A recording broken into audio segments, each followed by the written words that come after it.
Bonjour à tous et bienvenue dans l'épisode 406 de La Lettre Pro, le podcast Intelligence Artificielle. Je suis Brulatour, le rédacteur en chef de La Lettre Pro. Aujourd'hui, nous allons couvrir les sujets les plus pertinents de l'actualité radio et podcast. Voici un aperçu des titres du jour. La radio fragilisée par l'automatisation publicitaire, la confirmation du rôle central du Paris Radio Show, la nomination de Céline Pigalle à la tête de France Inter, l'activation d'un dispositif radio événementiel à Laval par ICI Mayenne et bien plus encore. Aujourd'hui, nous allons commencer par un sujet crucial pour l'industrie. La radio fragilisée dans un marché dominé par l'automatisation publicitaire. L'automatisation publicitaire a transformé le paysage médiatique, offrant des opportunités tout en posant des défis significatifs pour les stations de radio traditionnelles. L'essor de la technologie permet aux annonceurs de cibler plus précisément leurs audiences, mais cela se fait souvent au détriment des radios qui peinent à rivaliser avec les plateformes numériques. Les stations doivent désormais réévaluer leur modèle économique et trouver des moyens innovants pour se démarquer dans un marché de plus en plus saturé. En dépit de ces défis, la radio garde une place importante grâce à sa capacité à s'adapter et à offrir du contenu local et authentique, difficile à reproduire par les algorithmes. Le Paris Radio Show, qui s'est tenu à la Bellevilloise les 3 et 4 février 2026, a une fois de plus confirmé son statut de rendez-vous incontournable pour les professionnels de la radio et de l'audio digital. Organisé par les éditions HF et la Lettre Pro de la radio, cet événement a rassemblé 2560 visiteurs autour de 24 heures d'ateliers, de conférences, d'animations et d'enregistrements. Cette 21e édition a proposé un programme riche avec 49 animations, incluant 6 conférences awards, 8 animations, 3 ateliers et 98 intervenants. Les participants ont pu explorer les évolutions du secteur à travers des sessions dédiées à la technique, au contenu et aux usages. Le salon a également accueilli 70 exposants, mettant en avant des outils et solutions innovants pour la radio. La créativité était à l'honneur avec 8 podcasts enregistrés en public. Enfin, 18 trophées ont été remis pour saluer les initiatives remarquables du secteur. Céline Pigalle a été nommée à la tête de France Inter, succédant ainsi à Adèle Van Riet. Cette nomination marque une nouvelle étape dans la carrière de Céline Pigalle, qui a déjà une riche expérience dans le domaine des médias. Avant de rejoindre France Inter, elle a travaillé chez BFM TV en tant que directrice de la rédaction. Sa nomination intervient à un moment crucial pour France Inter, qui continue d'évoluer dans un paysage médiatique en pleine mutation, avec une audience croissante et des défis numériques à relever. Céline Pigalle est reconnue pour son approche innovante et sa capacité à mener des équipes vers le succès. Son arrivée à France Inter est perçue comme une opportunité pour la station de renforcer sa position de leader dans l'audiovisuel public français. Les attentes sont élevées pour voir comment elle insufflera sa vision et son dynamisme à la station. ICI Mayenne a activé un dispositif radio-événementiel à l'occasion du salon Maison & Déco de Laval, qui se déroule du 6 au 8 février à l'Espace Mayenne. Ce dispositif inclut 3 heures de direct, des émissions spéciales et un jeu antenne visant à renforcer la proximité avec les auditeurs. Le vendredi 6 février, la station propose une programmation de 3 heures, de 9h à 12h, avec 1 heure consacrée à la décoration, incluant des témoignages d'auditeurs et des conseils personnalisés. Ensuite, l'émission Vos bonnes adresses met en avant un exposant du salon, organisé par Léo, Loire Événements Organisation. Ce partenariat avec Léo et Esprit de Famille valorise le tissu économique local à travers une exposition radiophonique. En parallèle, ICI Mayenne renforce sa couverture digitale pour amplifier la visibilité de l'événement et l'interaction avec les visiteurs et auditeurs. Le jeu Antenne, la Mayenne compte double, diffusé du lundi au vendredi de 11h à 12h et animé par Philippe Guiton, s'intègre dans ce dispositif.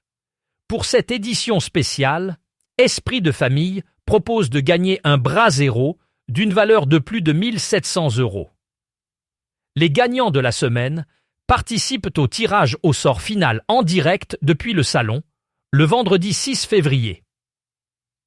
Ici Mayenne, forte de 45 années de présence locale, utilise cette opération pour renforcer son ancrage territorial et sa relation avec les auditeurs, illustrant sa stratégie de proximité ancrée dans le quotidien des Mayennais. Le podcaston est de retour du 14 au 20 mars 2026 avec une ambition renouvelée, réunir plus de 2500 podcasts à travers 60 pays diffusés en 4 langues pour soutenir des causes solidaires mondiales. Chaque podcast participant publiera un épisode dédié à une association caritative de son choix, couvrant des thèmes variés tels que l'environnement, la santé, l'inclusion et l'éducation. L'objectif est de donner de la visibilité aux associations, sensibiliser les auditeurs et encourager l'engagement concret. Cette 4e édition, qui intègre pour la première fois l'espagnol et l'allemand, marque une ouverture majeure vers les communautés hispanophones et germanophones. Clémentine Gallet, créatrice de Bliss Stories, sera l'ambassadrice de cette édition, renforçant le message d'impact du podcaston.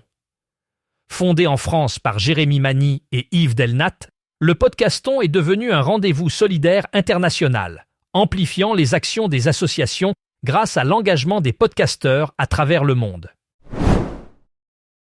Au Royaume-Uni, la radio numérique continue de gagner du terrain, représentant désormais 75% de l'écoute totale. Cette progression souligne l'évolution rapide des habitudes d'écoute, avec une transition notable vers des plateformes numériques et des services à la demande. Depuis le début de l'année 2024, une diminution de l'écoute traditionnelle a été observée, passant de 88,6% à 85,8% en un an, soit une baisse de 2,8 points de pourcentage. Cette tendance reflète une transformation des usages, les auditeurs se tournant de plus en plus vers des options numériques comme les podcasts, le streaming et l'écoute à la demande. Ce changement démontre l'importance croissante des technologies numériques dans le paysage médiatique et la nécessité pour les stations de radio traditionnelles de s'adapter à ces nouvelles formes de consommation audio. En matière de radio numérique, la France et la Belgique adoptent des approches distinctes mais complémentaires pour promouvoir le DAB+, la diffusion audio numérique. En France, l'accent est mis sur le déploiement progressif et structuré du DAB+, avec une attention particulière portée à la couverture nationale et à l'implication des acteurs locaux.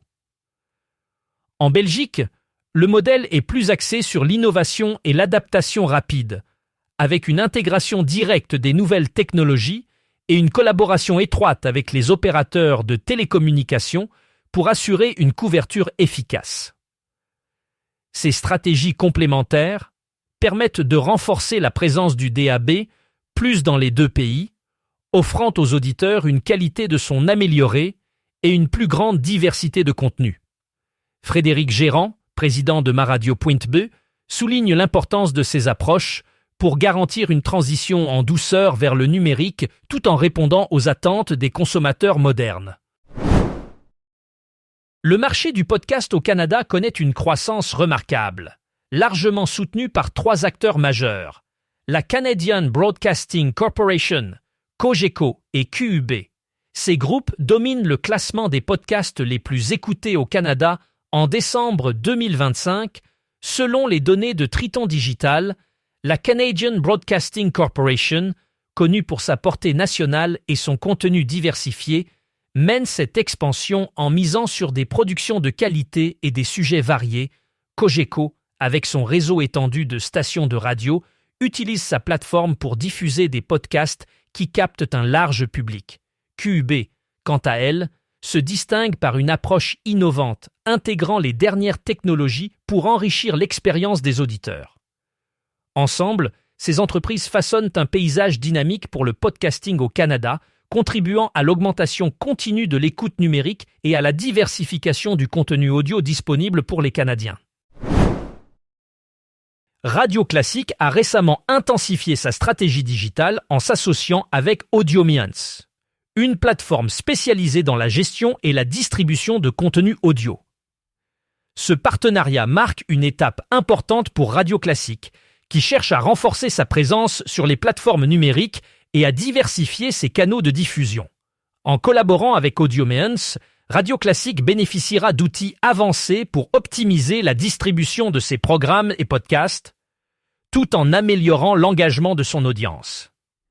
Cette initiative s'inscrit dans une tendance plus large où les stations de radio traditionnelles adoptent des solutions numériques pour s'adapter aux nouvelles habitudes d'écoute des auditeurs. Avec Audiomiance, Radio Classique vise à offrir une expérience utilisateur enrichie tout en consolidant sa position sur le marché de l'audio digital. Pour notre dernier sujet du jour, nous allons explorer les réflexions de Dave Sturgeon sur l'avenir de la radio.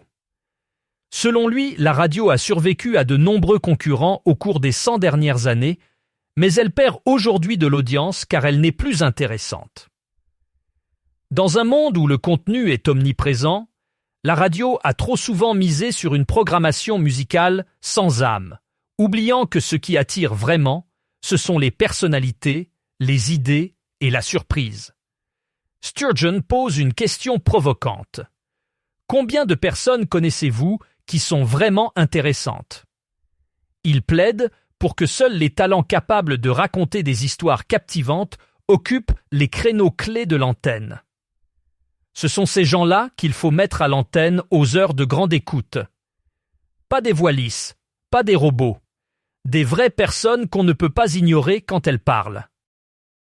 Voilà qui conclut notre épisode d'aujourd'hui. Pour plus de détails sur ces sujets, n'hésitez pas à visiter notre site lalettre.pro et à vous abonner à notre newsletter quotidienne. Merci de votre écoute et à demain pour un nouvel épisode de La Lettre Pro, le podcast Intelligence Artificielle. Bonne soirée à tous.